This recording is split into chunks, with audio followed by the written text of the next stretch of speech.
अस्सलामुअलैकुम everyone, this is Jawari hour, you watching screen reviews. मेरे साथ मौजूद हैं रुबाब अली और रुबाब। आज हम किसी ट्रेलर का रिएक्शन रिव्यू नहीं करने वाले, बल्कि हम एक फिल्म का जनरल टॉक रिव्यू करने वाले हैं। फिल्म का नाम है हेरा फेरी 3, जिसका अभी तक ट्रेलर भी नहीं आया और इसको लेके काफी ज्यादा कंट्रोवर्शियल बातें चल रही हैं। कंट्रोवर्सी क्या है? कंट्रोवर्सी बाबू राव से रिलेटेड है, वो हम थोड़ी सी देर में डिस्कस करेंगे। बट बिफोर स्टार्टिंग दैट, अगर हेरा फेरी फिल्म की बात की जाए तो जनाब खुद ही बाबू राव आप्टे ने यानी पारेश रावल ने ये बात एक्सेप्ट की थी कि जिस वक्त ये फिल्म बना रहे थे ना, तो उनको अंदाजा भी नहीं था कि कितनी फनी चीज बन के आने वाली है। इनफैक्ट जिस वक्त शूट पे थे उस वक्त भी उनको अंदाजा नहीं था। और कहते हैं कि जो इस फिल्म के डायरेक्टर थे, उन्होंने इस फिल्म को जब पहली बार देखा ना, उन्होंने कहा ये क्या बना दिया है, शायद मैंने अपने पैसे डुबो दिए। लेकिन फिर जब उन्होंने ये फिल्म लोगों के साथ, उनको किसी ने मशवरा दिया कि ये फिल्म आप अकेले में नहीं, लोगों के साथ देखें, फिर लोगों के जब रिएक्शंस उन्होंने देखे, उससे उनको थोड़ा सा इत्मीनान आया कि जनाब कुछ ना कुछ अच्छा बन गया। और वो कुछ ना कुछ अच्छा नहीं था, वो बहुत कुछ अच्छा था। बहुत अच्छा था। So, हेरा फेरी, फिर हेरा फेरी दोनों। यार मुझे अभी भी कभी मौका मिलता है ना कि मैं किसी वक्त बोर हो रहा हूँ या कुछ, मैं लगा लेता हूँ हेरा फेरी एंड हेरा फेरी। एग्जैक्टली। और उसके कुछ डायलॉग्स इतने ज्यादा वायरल है, जैसे वो ये बाबू राव का स्टाइल है और शाम से रिलेटेड इतनी सारी बातें। हाँ, और वो जो कि सबको बोल बोल के जो है स्कीम बता दोगे, तो इतने सारे इसके डायलॉग्स हैं जो कि आम रोजमर्रा की जिंदगी में भी इस्तेमाल होना शुरू हो चुके हैं। यूज होते हैं, बिल्कुल होते हैं। और इसी तरह की मूवीज जो है लोग आजकल भी इंतजार करते हैं कि कब बनेंगे, बिकॉज उसमें इतना फनी एलिमेंट था। एग्जैक्टली। वो कहीं से इस तरह नहीं लग रहा कि कॉमेडी की भी हो। वो नेचुरली ऐसी चीज हुई भी है कि वो अच्छी लगती है। फिर वो जो पिज्जा वाला था कि ला मेरा फ्री पिज्जा रख, तो वो सारी चीजें हेरा फेरी 1 और 2 की दोनों की कनेक्ट होती हैं।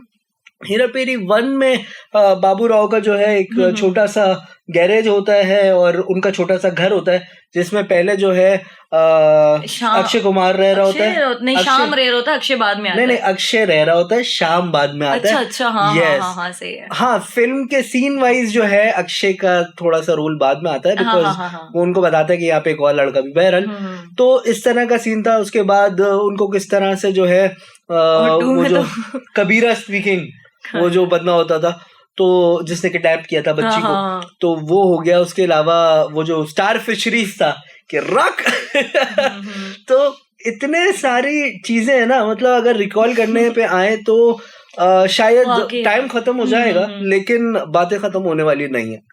लेकिन अब ऐसे में अब सैड न्यूज की तरफ आए। सैड न्यूज ये है, ऐसे में खबर ये आती है कि पारेश रावल हु प्लेज बाबू राव आप्टे, उन्होंने ये फैसला किया कि अपनी किसी वजह से, यानी पर्सनल रीजंस की वजह से, he might not be doing Hera फेरी 3.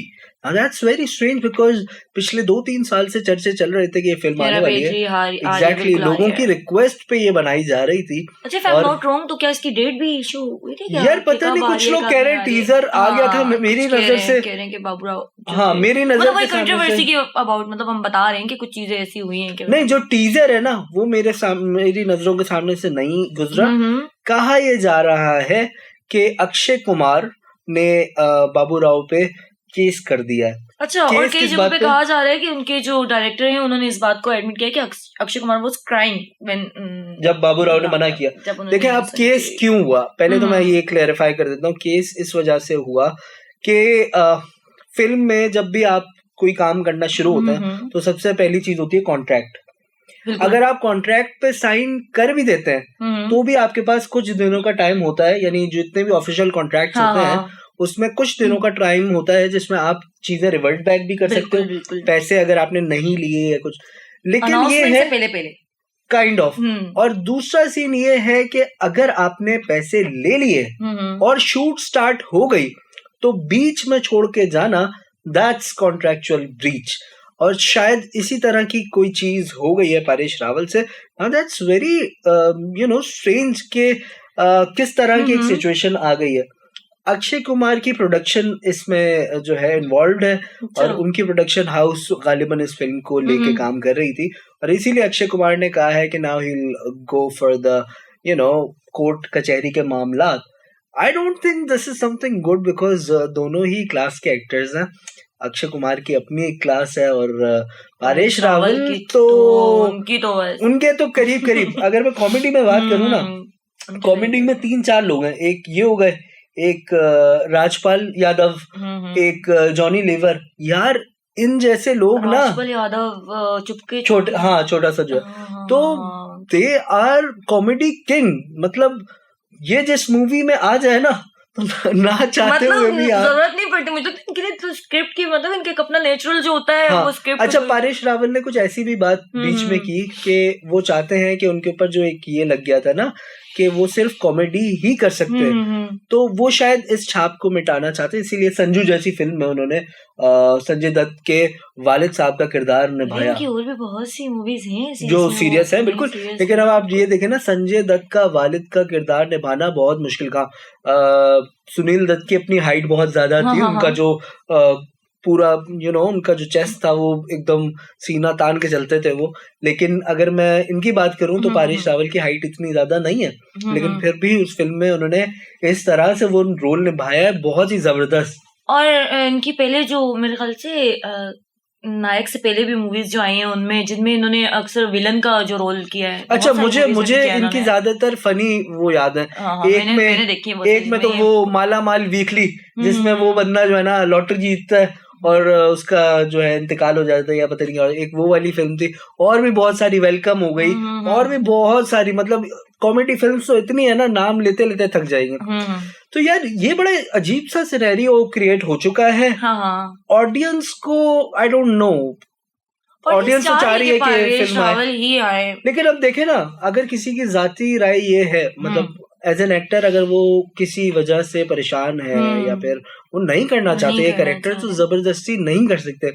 लेकिन हमारे पास दुनिया में ऐसी एग्जांपल्स भी हैं कि जिसमें लोगों ने डिफरेंट एक्टर्स को कास्ट किया। फॉर एग्जांपल सुपरमैन के लिए डिफरेंट लोग कास्ट हुए, कभी कोई है कभी कोई और है। तो इसमें भी हमें देखिए, एक कैरेक्टर है, लेकिन उसमें हो सकता है कोई और एक्टर भी। आई नो परेश रावल ने इतनी वो जो लेगेसी कायम कर दी है ना, वो शायद उस तक पहुंचना बहुत मुश्किल हो, लेकिन फिर भी मैं कहूंगा कि कोई ना कोई शायद हो सकता है नए आने वाले को जिसको मौका दिया जाए उससे भी अच्छा कर ले। बहरहाल ये था हमारा आज का रिव्यू।